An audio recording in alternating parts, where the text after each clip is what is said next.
السلام علیکم ناظرین کرام، میں ہوں آپ کا میزبان فیصل علی بلوچ۔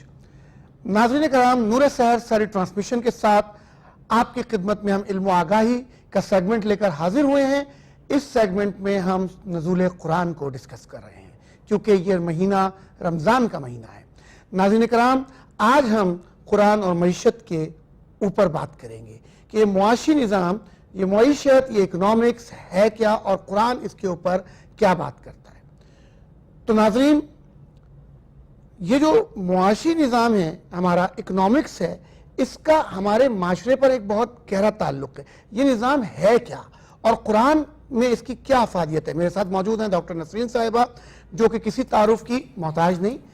میں ڈاکٹر صاحبہ سے چاہوں گا کہ وہ آج کی جنریشن اور جو اس جنریشن کی پرورش کر رہی ہے، اس جنریشن کو اس نظام سے آگاہ کریں کہ اسلامی اصول کیا ہیں اور قرآن کیسے واضح کرتا ہے ان اصولوں پر، جس سے سلامتی اور استحکام ہو، کیونکہ یہی نظام ہمارے گھروں کے اندر استحکام لاتا ہے، ہمیں ذہنی قلفشار سے بچاتا ہے۔ تو ڈاکٹر صاحبہ، آپ بتائیے کہ قرآن اور یہ اکنامکس آپس میں کیا تعلق رکھتے ہیں اور ہمارا اس پہ کیسا گہرا تعلق ہے؟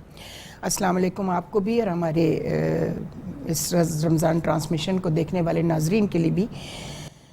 جناب دیکھیے، جو معیشت کی آپ نے اکانومی کی بات کی ہے، قرآن کو جب آپ غور سے دیکھتے ہیں تو چونکہ 23 سال تک نازل ہوا ہے اور شروع میں کتنی تکالیف پیش آئیں، ایکسیپٹنس نہیں ہو رہی تھی، رسالت مآب کی رسالت کو ایکسیپٹ نہیں کیا جا رہا تھا کہ یہ تو ایک خدا کی بات کرتا ہے، واحد کی، جبکہ ان کے تھے 360 بت۔ لیکن وہ توقیر کیا تھی؟ ان بتوں کی سفر میں جاتے تھے، حلوے کے بت بناتے تھے اور انہی کو راستے میں بھوک لگتی تھی توڑ کے کھا لیتے تھے۔ یہ تو توقیر تھی خداؤں کی ان کی۔ تو جب آپ نے یہ کہا اور پھیلتا چلا گیا یہ، اور لوگوں کی، جیسے ہمارے پچھلے پروگراموں میں ہم نے ڈسکس کیا تھا بی بی خدیجہ کہ وہ مال کہاں خرچ ہوا، تو آپ نے غلاموں کو آزاد کیا اس مال سے، یعنی ان کی معیشت ٹھیک ہوئی۔ جب وہ آزاد ہوئے تو انہوں نے اپنی مرضی سے کھانا پینا شروع کیا۔ اس کھانے پینے کو حاصل کرنے کے لیے ان کو معیشت کی طرف توجہ دینی پڑی کہ وہ ایسا کیا کام کریں، مزدوری کریں، کوئی مصور ہے تو وہ پینٹنگز بنائے، کوئی شاعر ہے تو وہ شاعری سے پیسے کمائے۔ تو مختلف پیشے اختیار کرنے کے حوالے سے لوگوں کو آزادی حاصل ہو گئی تھی نا۔ پہلے تو جو مالک کہتا تھا غلام کو وہی کام کرنا پڑتا تھا۔ اچھا، اب کیا ہوتا ہے کہ انہوں نے کہا یہ تو پھیلتا جا رہا ہے یہ دین، یہ تو بڑا مسئلہ ہو گیا ہے۔ تو انہوں نے آپس میں بڑے بڑے سردار جو تھے، سرداران قریش، وہ بیٹھے اور انہوں نے کہا یار کیا ہے مسئلہ، اب ہمیں بڑی مشکل پیش آ گئی ہے، نہ کوئی ہمارے فیصلے ٹھیک سے کرا رہا ہے، چونکہ محمد کو تو ہم نکال چکے ہیں اپنی زندگی سے، اپنے سسٹم سے، فیصلے بھی نہیں ہو رہے، امانتیں رکھواتے ہیں اس میں خیانت ہو جاتی ہے، سگا بھائی بھائی کے اوپر بھروسہ نہیں کر پا رہا ہے، اب کیا کریں؟ امین اور صادق تو اس وقت ہم سے ناراض ہے چونکہ ہم اس کی بات نہیں مان رہے ہیں۔ تو مشورہ یہ ہوا کہ ایسے کرتے ہیں کہ کیا ہے مسئلہ یار، 360 نہ صحیح، ایک خدا صحیح مان لیتے ہیں، چلیں جی محمد کے پاس آئے صلی اللہ علیہ وآلہ وسلم کے پاس، ٹھیک ہے جی آپ اللہ کے رسول ہیں اور اللہ ایک ہے اور آپ ان کے مان لیا ہم نے، اب یہاں تسلیم کروا لیا اللہ نے، وحدانیت توحید کو تسلیم کروا لیا، نبوت کو تسلیم کروا لیا ان سے۔ اب آیت آتی ہے ہو مزت و لو مزت نلذی جمعن مالہ و اخلدہ، اپنے مال کو جمع کر کر کے مت رکھو، اس کو تقسیم کر دو۔ تو پہلے تو وہ جاہل یہ سمجھے تقسیم کر دو پھر ہمارے پاس تو کچھ بھی نہیں رہے گا، تو پھر رسالت مآب نے اس کو ایکسپلین کیا۔ وہاں سے یہ سرکولیشن آف منی جو ہے نا، دولت کا ارتکاز، اس کو پھیلایا کیسے جائے، وہ قانون اسلام میں وہاں سے شروع ہوتا ہے۔ بھائی طے یہ ہوا کہ آپ دولت جمع کر کر کے، چند ہاتھوں میں دولت جمع نہیں ہوگی، آپ اس کو تجارت میں، کاروبار میں، زراعت میں، جو وسیلے پلیٹ فارم اویلیبل ہیں آپ اس میں لگائیں گے۔ اچھا تو پھر اس کا کیا فائدہ ہوگا؟ فائدہ یہ ہوگا کہ ایک تو ملک میں خوشحالی آئے گی، پراسپیرٹی آئے گی، دوسرے لوگ جو ہیں نا کارخانے لگیں گے، ظاہر پراسپیرٹی آئے گی، دوسرے لوگ جو ہیں وہ چلو تمہارے غلام نہ صحیح لیکن وہ جو آزاد ہو چکے ہیں پہلے ان کو ملازمت دے دینا، ٹھیک ہے، وہ تمہارا کام کریں گے۔ اب یہ پھر گیا اچھا ہم سوچ کے بتائیں گے. پھر بیٹھتے ہیں, مشورہ ہوتا ہے, ارے یہ کیا مصیبت ہے, ابھی تک تو ہم نے ان کی بات مان لی, توحید کو بھی مان لیا, اللہ ایک ہے, چلے ہم نے اپنے بت چھوڑ دیے, محمد کو نبی مان لیا, یہ بھی ہم نے مان لیا, یہ کیا ہو رہا ہے؟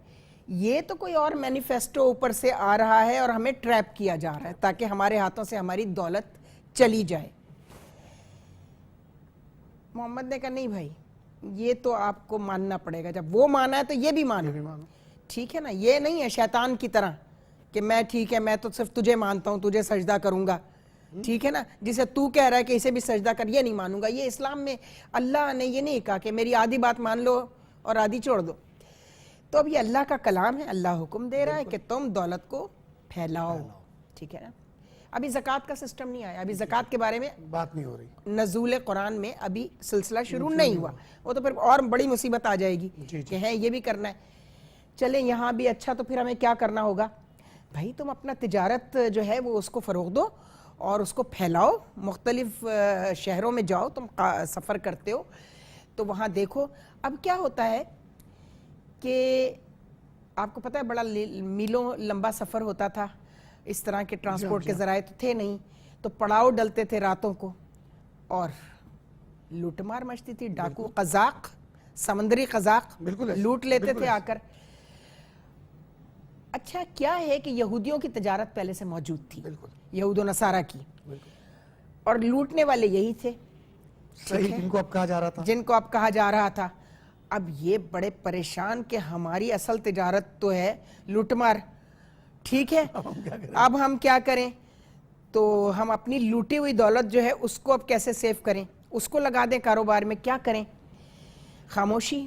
ادھر سے کمپلین آ گئی یہود و نصارہ کی کہ جناب یہ جو آپ کے لوگ اسلام لے آئے ہیں, تو اسلام تو کہتا ہے چوری چکاری لوٹ مار کی ممانعت ہے آپ کے یہاں, ٹھیک ہے, تو ہمارے تو قافلے لٹ رہے ہیں آج بھی, تجارتی قافلے, تو اب ہم کیا کریں؟